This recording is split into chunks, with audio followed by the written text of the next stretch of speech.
Assalamualaikum warahmatullahi wabarakatuh. Hai teman-teman, apa kabarnya hari ini? Semoga sehat-sehat selalu ya.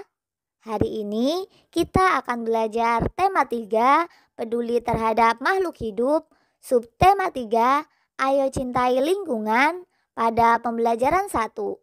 Sebelum memulai, silahkan teman-teman siapkan buku tugas, buku cetak tema 3, dan alat tulisnya ya. Sudah siap ya teman-teman? Untuk memulai pembelajaran hari ini, marilah kita berdoa menurut agama dan kepercayaan masing-masing. Berdoa dimulai.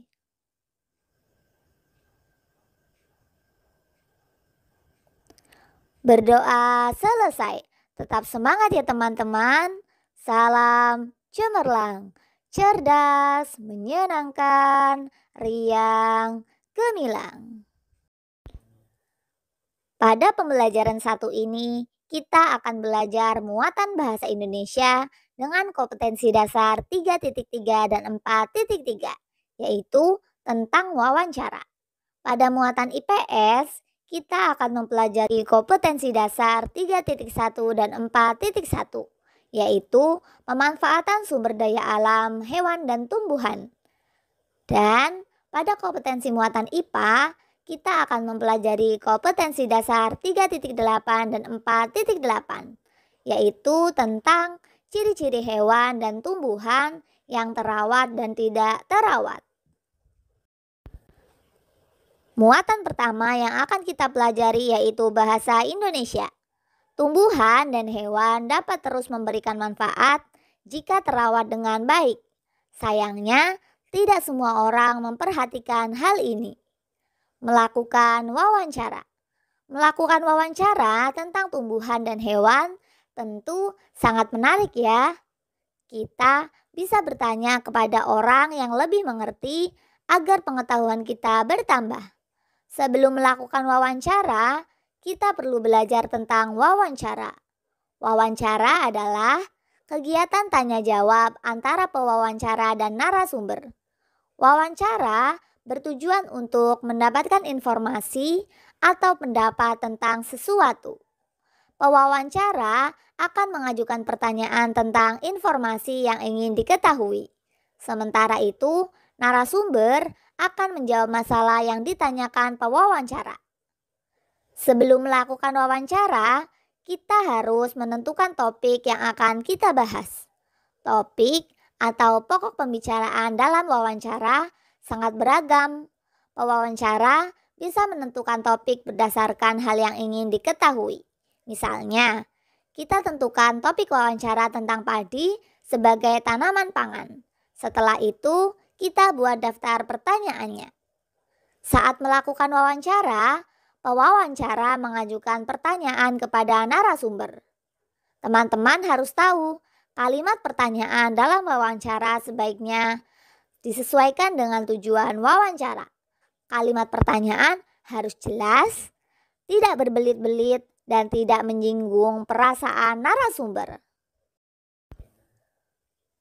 Pada pembelajaran subtema sebelumnya, Sita pernah menjelaskan cara menulis laporan hasil wawancara.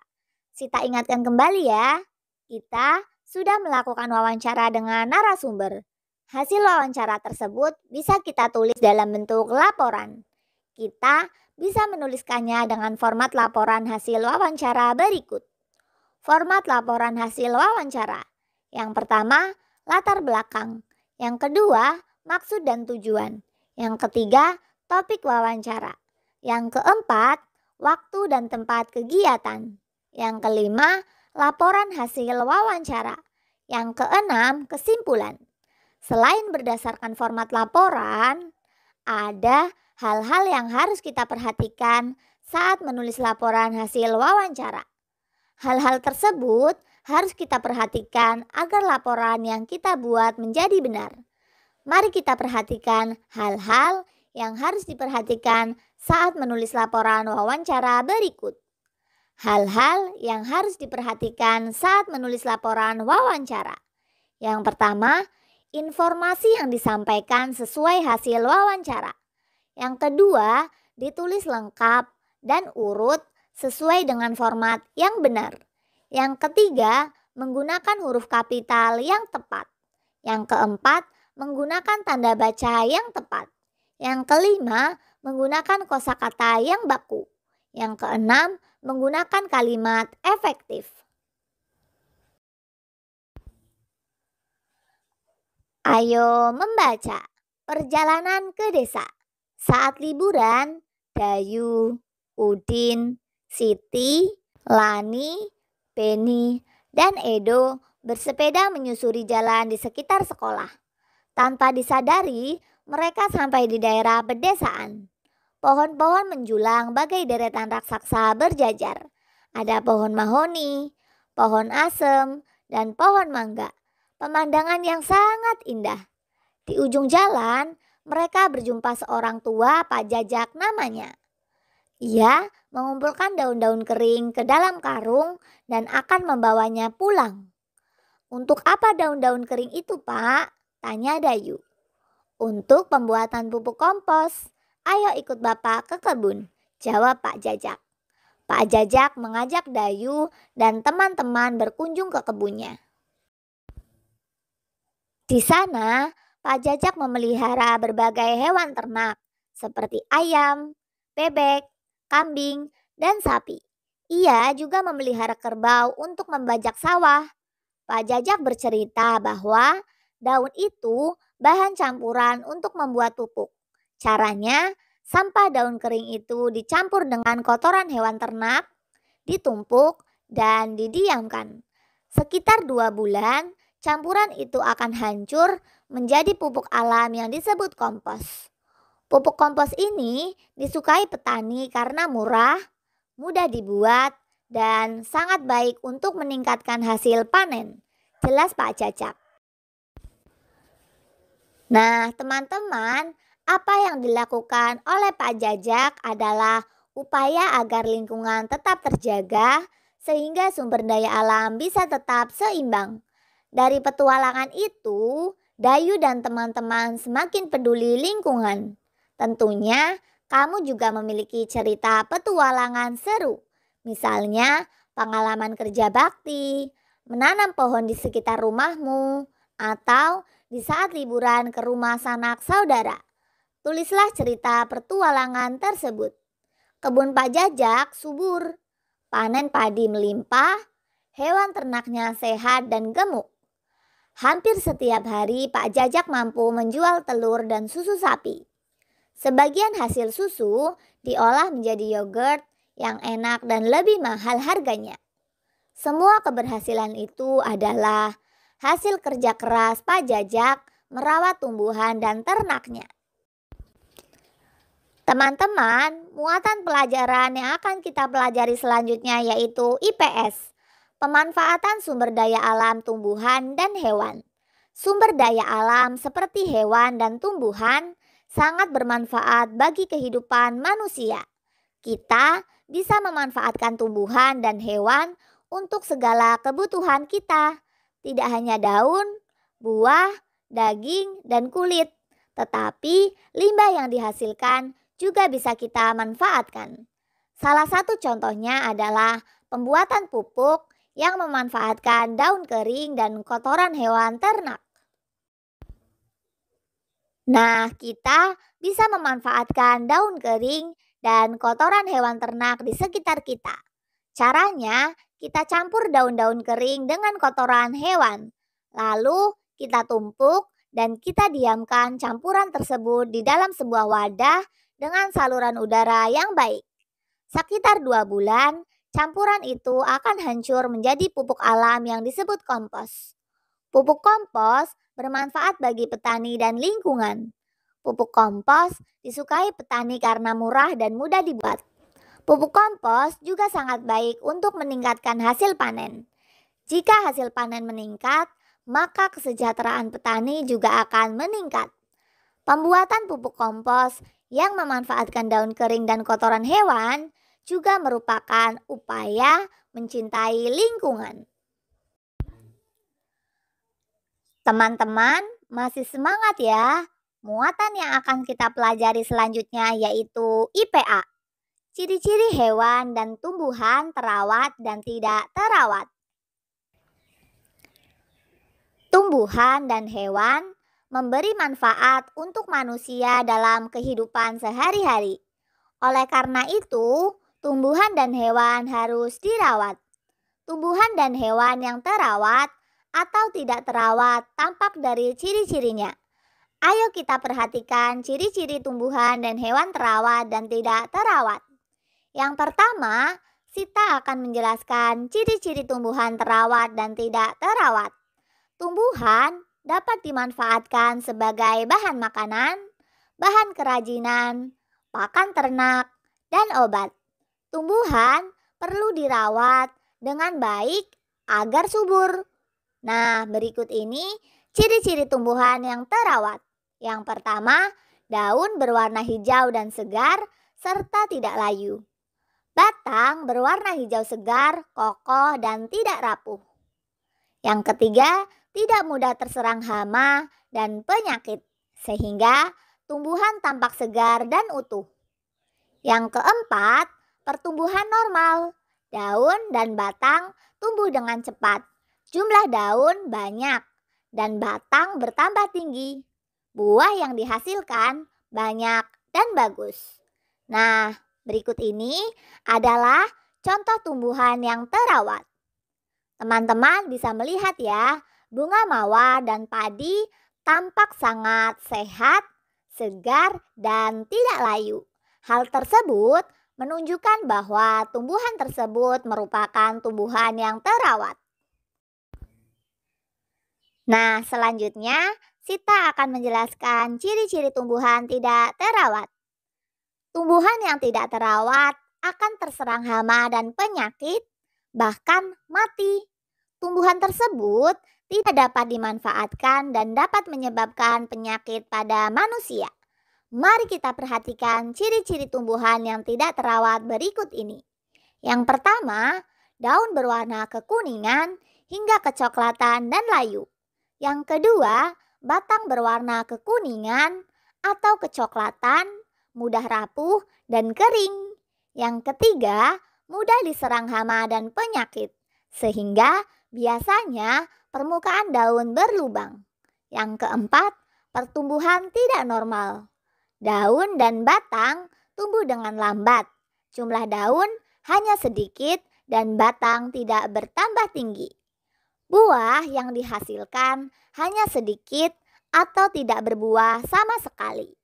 Nah, berikut ini adalah contoh tumbuhan yang tidak terawat. Teman-teman bisa melihat bunga mawar tersebut berwarna kecoklatan, terlihat rapuh dan kering ya. Nah, sedangkan daun padi terlihat berlubang. Hal tersebut karena daun padi tersebut diserang oleh hama dan penyakit. Maka kedua tumbuhan tersebut adalah ciri-ciri tumbuhan yang tidak terawat. Selanjutnya, Sita akan menjelaskan ciri-ciri hewan terawat dan tidak terawat. Hewan perlu kita rawat dengan baik, terutama hewan peliharaan atau ternak. Hewan yang terawat akan menjadi sehat. Hewan yang sehat dapat dimanfaatkan sebagai bahan makanan, obat, dan pembuat pakaian. Hewan yang terawat biasanya ciri-cirinya adalah sebagai berikut. Yang pertama, tubuh gemuk, tegap, dan kuat. Yang kedua, bulu atau rambut bersih, jika diusap tidak mudah rontok. Yang ketiga, kulit hewan bersih dan tidak ada luka. Yang keempat, mata jernih, terang, dan bola mata tidak keruh. Yang kelima, kotoran hewan tidak encer, tidak berlendir, dan tidak berdarah. Nah, berikut ini adalah contoh hewan yang terawat.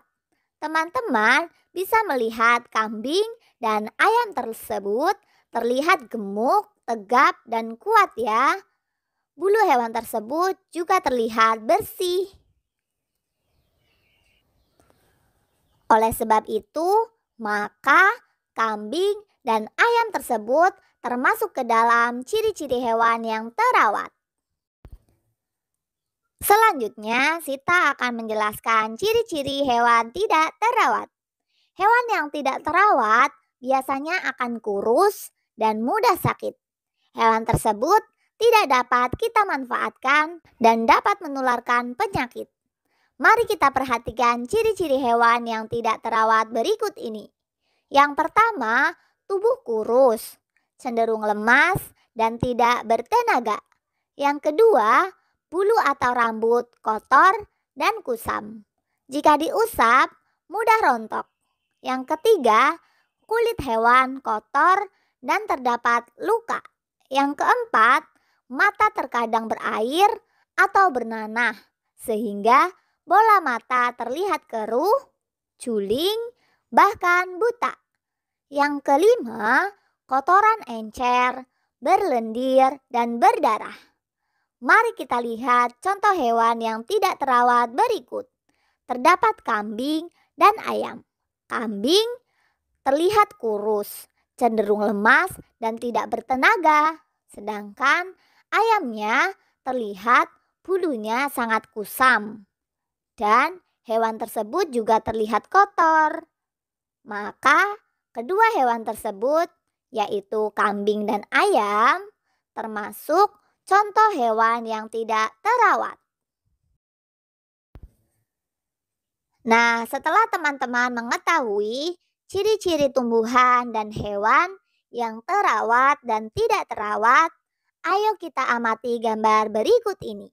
Berilah tanda centang pada gambar yang menunjukkan tanaman dan hewan yang terawat. Kita lihat yang pertama. Tanaman tersebut terlihat hijau dan segar. Maka tanaman tersebut termasuk ke dalam tanaman yang terawat. Yang kedua, kita lihat kambing. Kambing tersebut terlihat bulunya bersih dan sehat ya. Maka kambing tersebut termasuk ke dalam hewan yang terawat. Yang ketiga, ada daun yang terlihat kecoklatan. Maka tanaman tersebut masuk ke dalam tanaman yang tidak terawat. Yang keempat, kita lihat terdapat kuda. Kuda tersebut terlihat tegap ya teman-teman. Maka kuda tersebut masuk ke dalam hewan yang terawat. Selanjutnya yang kelima, terdapat tanaman yang layu. Maka tanaman tersebut masuk ke dalam jenis tanaman yang tidak terawat. Yang keenam, terdapat kucing. Kucing tersebut terlihat makan makanan yang tidak sehat. Dan makanan tersebut terlihat kotor. Maka kucing tersebut masuk ke dalam hewan yang tidak terawat. Selanjutnya yang ketujuh, ayam. Ayam tersebut terlihat segar ya teman-teman. Maka ayam tersebut masuk ke dalam hewan yang terawat.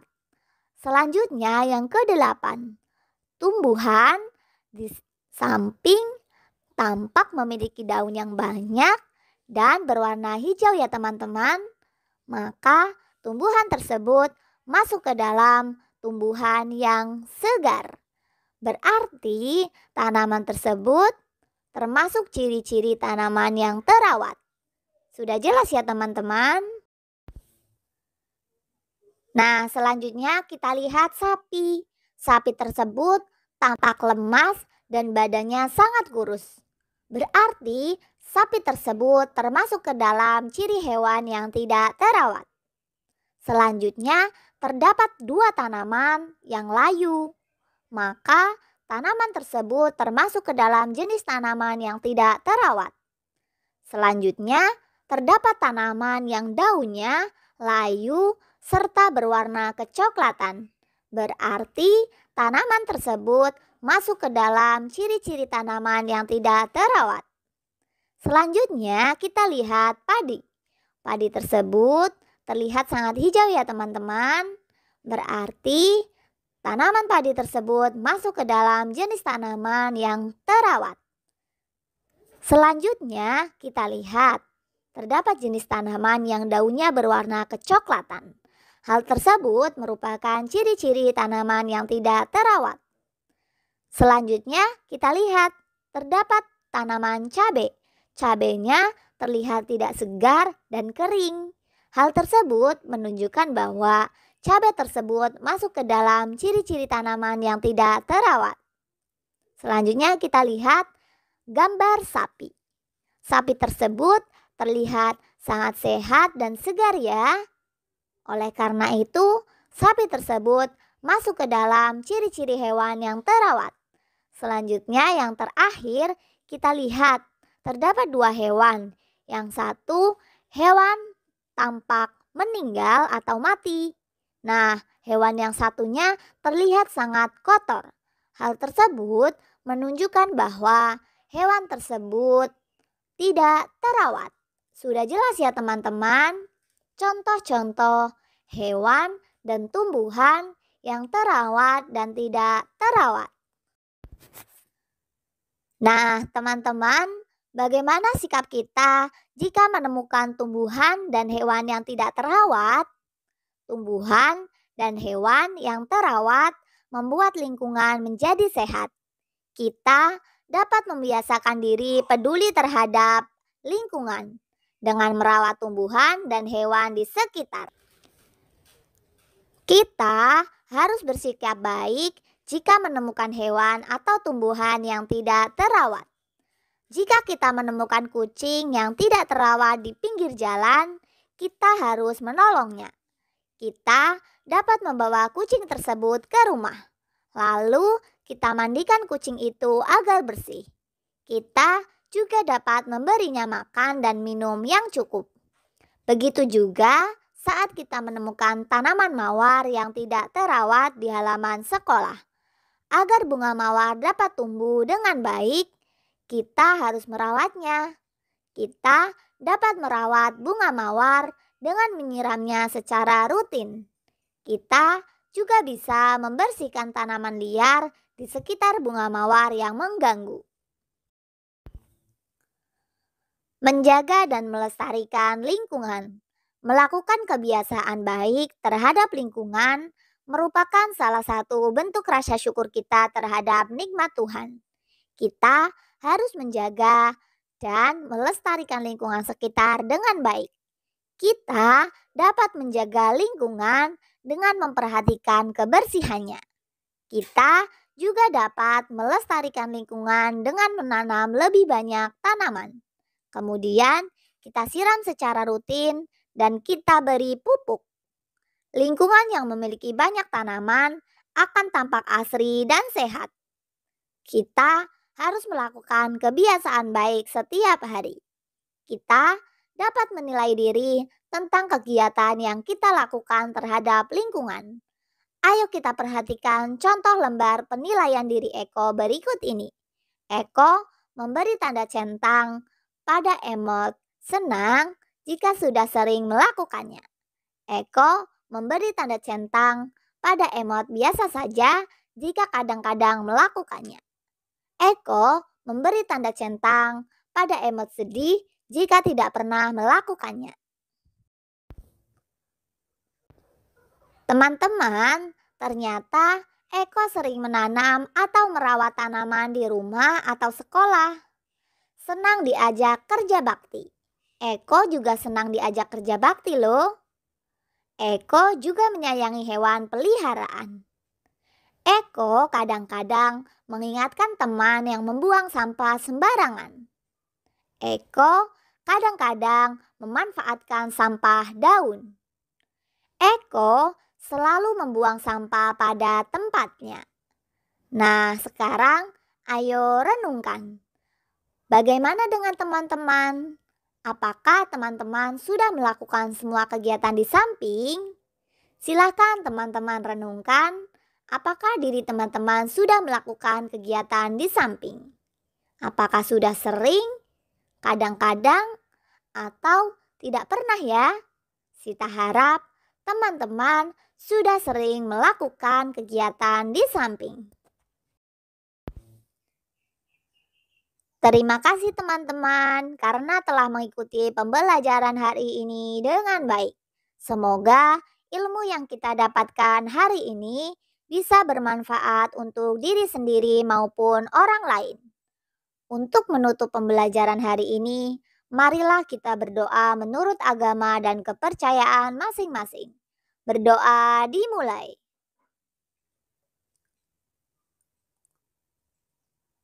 Berdoa selesai. Tetap semangat ya teman-teman. Salam cemerlang, cerdas, menyenangkan, riang gemilang. Wassalamualaikum warahmatullahi wabarakatuh.